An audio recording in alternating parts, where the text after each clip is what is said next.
concept, c'est un outil, un dispositif qui a été pensé par notre président Didier Fusilier à la Villette, avec une volonté en fait de sortir les œuvres d'art des musées et de les apporter au public qui ne se déplace pas sur Paris notamment, et puis dans les musées de manière générale.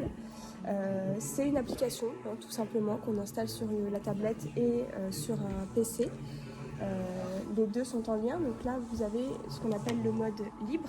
Donc c'est un mode où vous avez un diaporama en fait qui passe avec les œuvres d'art et il y a un lien qui se fait entre les deux. Donc là par exemple cette œuvre je la trouve magnifique, je veux avoir des informations dessus, donc je vais appuyer sur le petit cœur.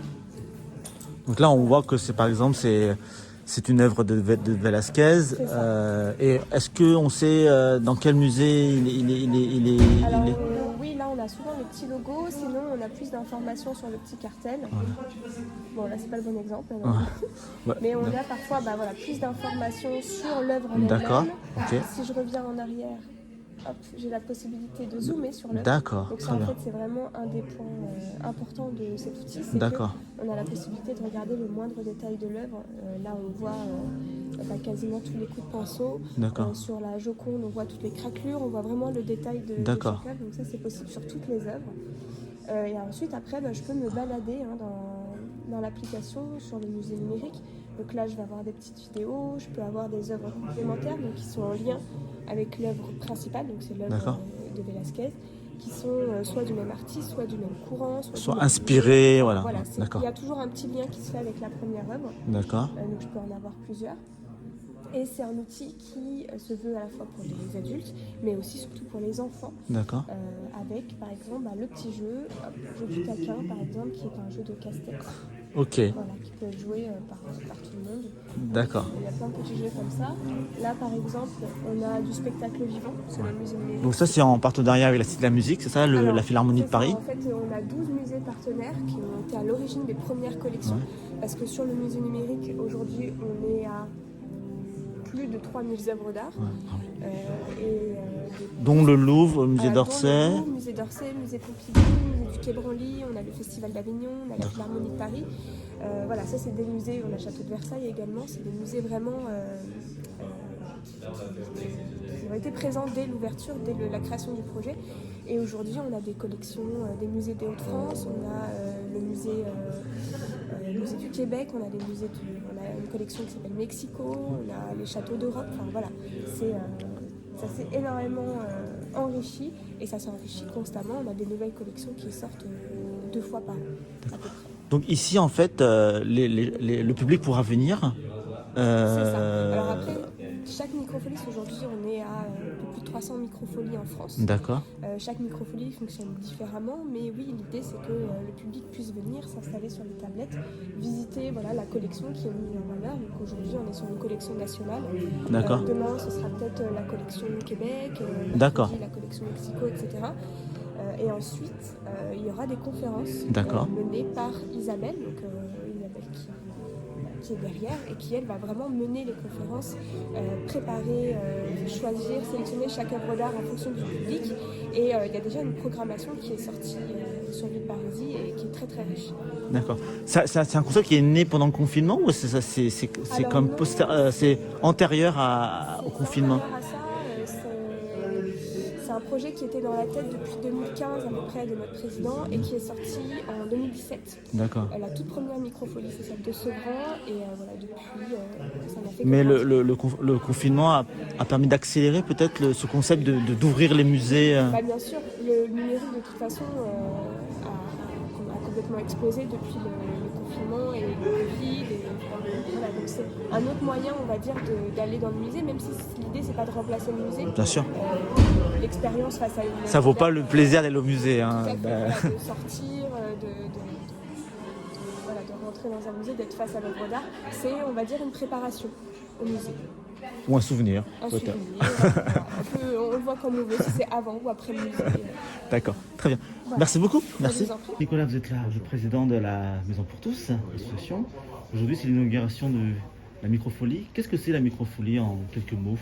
En quelques mots, c'est au niveau de la Maison pour tous, c'est 2 modules que nous avons choisis. Un qui est de toute manière obligatoire, qui est le musée numérique. Donc les personnes pourront venir soit sur des horaires libres soit les écoles et collèges sur des horaires scolaires pour justement apprivoiser des éléments de culture.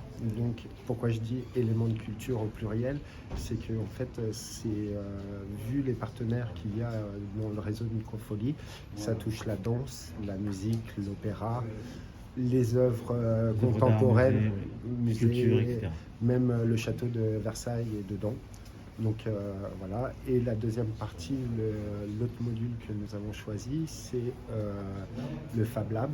Qu'est-ce que c'est un Fab Lab alors? Un Fab Lab, en fait, c'est une sorte de, on va dire, d'atelier d'innovation avec des machines à disposition qui sont ordinateurs assez puissants pour pouvoir faire du dessin industriel ou de la conception assistée par ordinateur. On a aussi une découpeuse laser à disposition, une brodeuse pour des personnes qui seraient plus sur du textile, un traceur, enfin plusieurs éléments qui permettent de créer des projets entre guillemets de A à Z ou de faire de la réparation d'objets, soit en mécanique, soit électrique. Donc voilà. Très bien.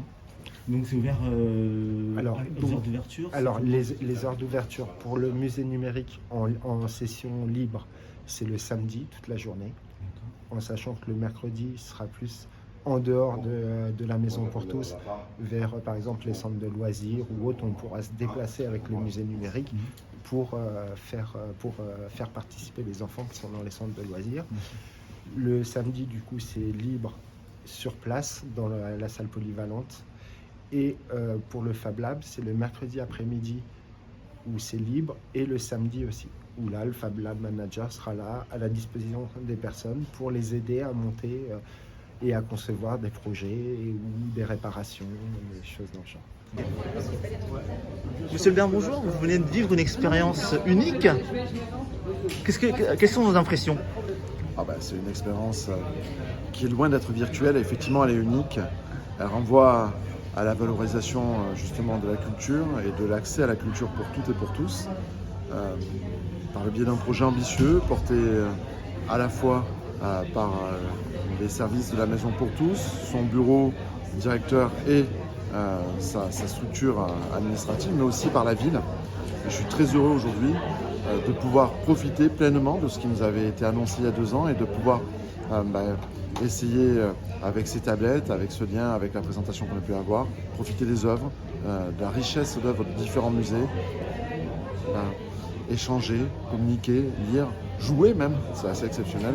Donc je suis plus que heureux de cette richesse supplémentaire sur l'île Paris. La gestation était difficile, oui, mais c'est un très beau bébé. On en est d'accord. Gestation difficile dans un contexte un peu particulier, mais malgré tout, nous l'avons porté. Aujourd'hui, nous pouvons l'inaugurer avec beaucoup de fierté.